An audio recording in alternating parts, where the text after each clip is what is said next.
One of the things that embroiderers often do is to combine multiple designs to create a new composition. To add another design to the currently open one, use Insert Design. Now we can find Insert Design here in the Customize toolbox, and you can also find it on the main toolbar here. Either way, they do the same thing.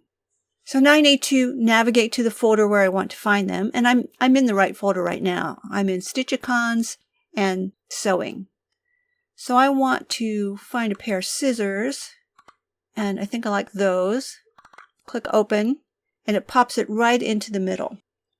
You'll need to repeat the process for each design you want to include.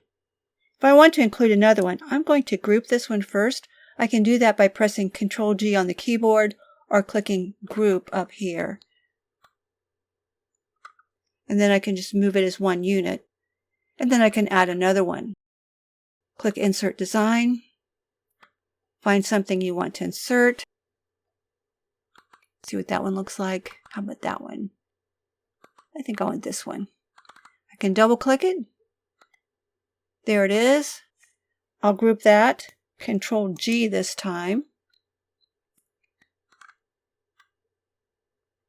And we'll just put it right there. So let's summarize. You can only insert one design at a time.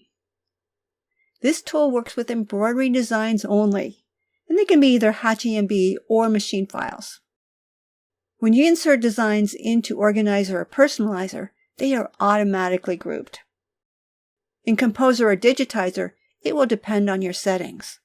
I have my settings set up to not group when I insert or open a design.